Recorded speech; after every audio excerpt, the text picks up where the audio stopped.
Унаасынын терезесин караңгылаткан айдоочу ортого адам салганына карабай айыпка жыгылды. Автоунаасын мыйзамсыз караңгылатып алган Келиктин айдоочусу ортого киши салганына карабай айыпка жыгылды. Бул тууралуу кечээ 25 ноябрда жол кыймылынын коопсуздугун көзөмөлдөө башкармалыгынын баракчасына жарыяланды.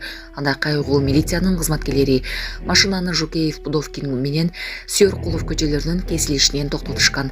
Айдоочу маселени жеринде чечүүгө аракет кылып, тааныштарына чалган. Эч нерсеге карабаган кайгоолчулар автоунаанын терезесинен пленкасын сыйрып 20 000 сом айып салышкан. Видеодо айдоочу таанышына чалып, таанышы видеого ким тартып жатат, билдирбей акырын көрсөтсөң деп айтып жатканын көрүүгө болот. Жана башка жаңылыктар түрмөгү видеого лайк басып, Манас ТВ каналга катталып, акыркы жаңылыктардан кабардар болуп туруңуз. Москвада чоң кампалардын бири өрттөндү. Москванын түштүгүндө кампа өрттөндү. Бул тууралуу ТАСС агенттигине Орусиянын өзгөчө кырдаалдар министрлигинин басма сөз кызматы билдирген. Кампада фреон сакталып, пахта чыгарылат. Оперативдүү кызматтардан билдиришкендей, өрттүн татаалдыгы жогорулаган. Өрт 3000 чарчы метрди ээлеген. Аны өчүрүүгө тег учак тартылган.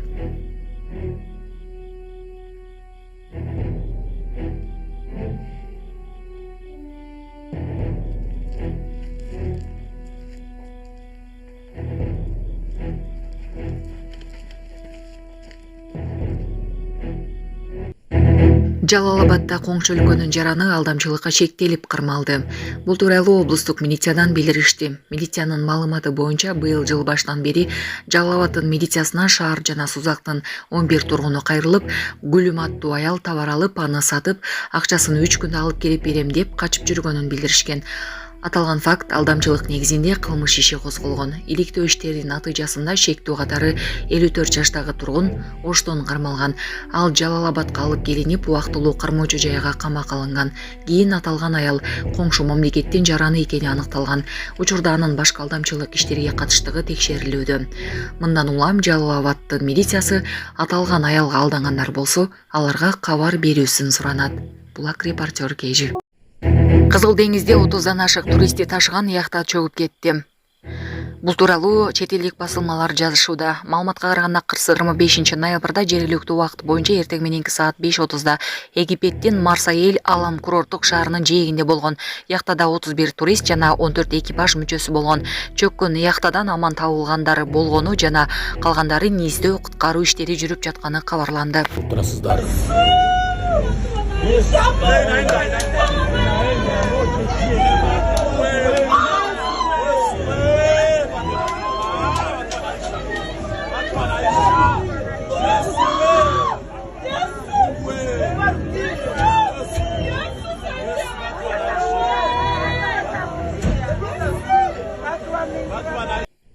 Индонезияда сел жана жер көчкү 16 киши каза болду.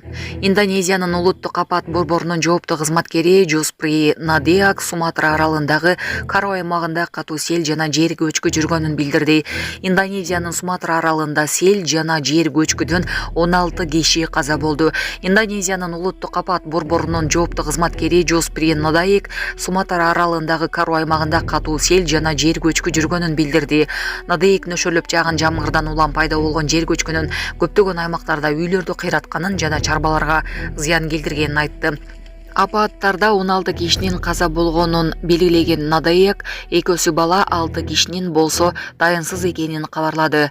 Надеак 10 киши жаракат алган апаттан кийин издөө куткаруу иштери уланып жатканын маалымдады.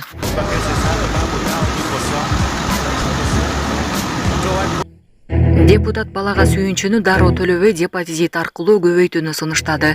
Жогорку кеңештин депутаты Жаныбек Кыдыкбаев балага сүйүнчү төлөмүн депозиттик эсеп аркылуу көбөйтүүнү сунуштады. Эл өкүлү тиешелүү мыйзам долбоорун коомдук талкууга чыгарды. Учурда ар бир төлөгөн балага 4000 сомдон 3 же андан көп болсо 50 000 сомдон берилет. Кыдыкбаев бул акча бала тарбиялоого байланыштуу чыгымдарды толук жаап албасын белгилеп, жаңы механизм сунуштаган.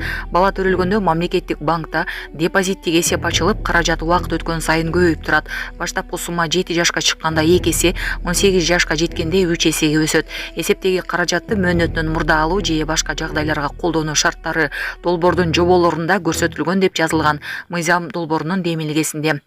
Ошондой эле депозиттеги каражат туруктуу өсүш үчүн пайыздык чен өлкөдөгү орто деңгээлден төмөн болбошу зарыл экени кошумчаланган.